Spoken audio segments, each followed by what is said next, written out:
Anthony Joshua versus Dillian Whyte. What did you think about this? Most of the chat I've seen about this online, on Facebook, on Twitter, seems to think it was an absolutely vintage episode, one of the best behind the gloves that we've seen.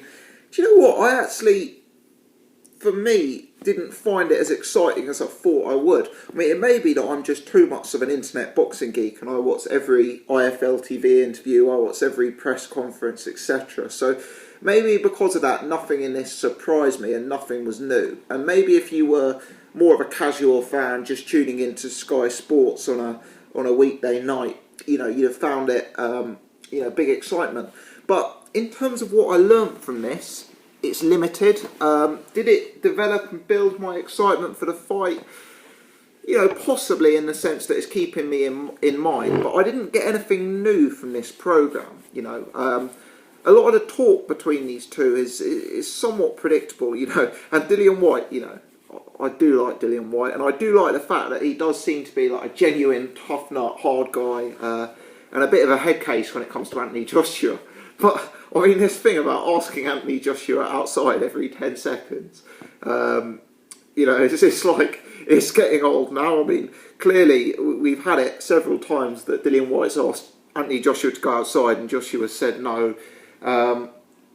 You do get the impression that Dillian Whyte is a legitimate, real deal street fighter, and he would go there. I noticed Johnny Nelson tweeted that something very bad apparently happened after the filming of this, so I don't know if there was any sort of fight between these two, but I certainly hope not, because let's be honest, when you get two guys that size, that trained, who hit that hard, people start punching each other bare knuckle, this fight is going to get called off before you know it, because there'll be injuries, there'll be hand problems, there'll be cuts, there'll be broken bones, etc. And I just want to see a good fight. I think one of the talking points that's been mentioned in the Twitter commentary on this is certainly Johnny Nelson being biased towards Anthony Joshua. A lot of people seem to think that because Johnny Nelson's a Sky employee and because Sky works with Eddie Hearn, Johnny Nelson has a natural bias towards the Sky fighters. And maybe to an extent that's true. What I don't really buy into is that Eddie Hearn and Adam Smith and the powers that be are kind of enforcing that bias. I more think it's a case that, because Anthony Joshua is a Sky fighter, Johnny Nelson will naturally have spent a lot more time around him than Dillian Whyte. I mean, Johnny Nelson will have been to all of Anthony Joshua's shows. He'll have interviewed him after all of his fights. He won't have that same relationship with Dillian Whyte.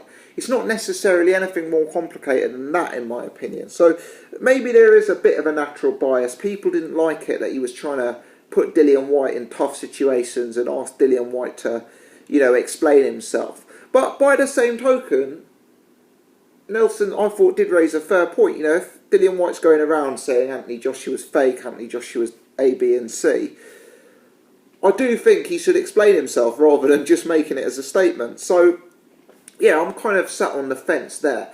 But the only thing that did go through my mind, the only other thing that I just thought I'd mention here, is how often do we see these WWE style build-ups, Fury Klitschko, Chris Eubanks Jr. versus Billy Joe Saunders, Nathan Cleverly versus Tony Bellew. Let's not forget that these are professional boxers. As much as Dillian Whyte gives it chat, he is a professional boxer. He is not a professional street fighter.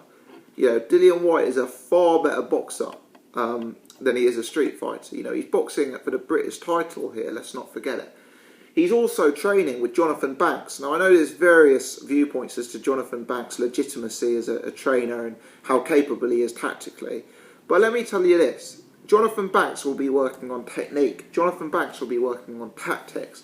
Don't be surprised. The safe money on this fight is that it's going to be a 2 or 3 round barn burner. But how many times have we seen that for, recent British fights, all British fights, which has actually turned into boxing chess matches?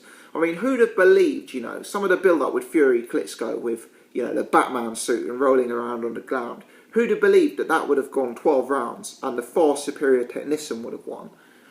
Who would have believed in Billy Joe Saunders, Chris Eubank Jr., that it would have been boxing behind the jab for many, many rounds?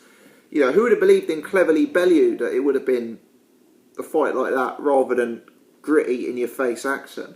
I mean, These guys are serious pro boxers. They've got serious pro trainers, and they're going to box to orders. You know, they haven't made their money. Dillian Whyte hasn't got to the position he's in just by standing in front of opponents and taking shots clean on the chin.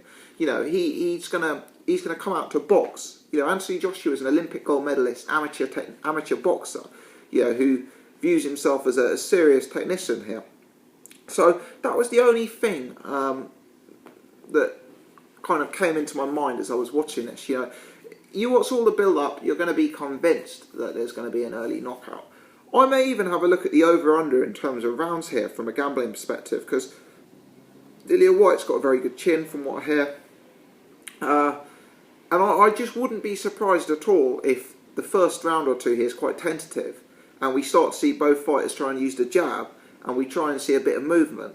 I mean, both of these guys carry legitimate power, so maybe they're going to be a bit more nervous and a bit more cautious than we've seen them in previous fights. And just because that hatred is there, and I do legitimately believe the hatred is there, I mean, don't rule out it being, you know, a boxing match. We've been there before, haven't we, with the legitimate hatred with Eubank Saunders and Cleverly Bellew. It's just a thought there. But I'm looking forward to this fight. I didn't find Behind the Gloves that exciting. It might be an unpopular view. You know, people seem to have absolutely loved it, and I do like the format. I really do. It's just sometimes with these kind of guys, the chat is being repeated over and over again, and you know, you kind of want something unpredictable and new. Let me know your thoughts on this. I'm looking forward to the fight. I still haven't done an official prediction video. I keep changing my mind on that, but you can expect that well in advance of fight night itself. Yeah, I'm really looking forward to this one. I'm pumped for it. Thanks for watching.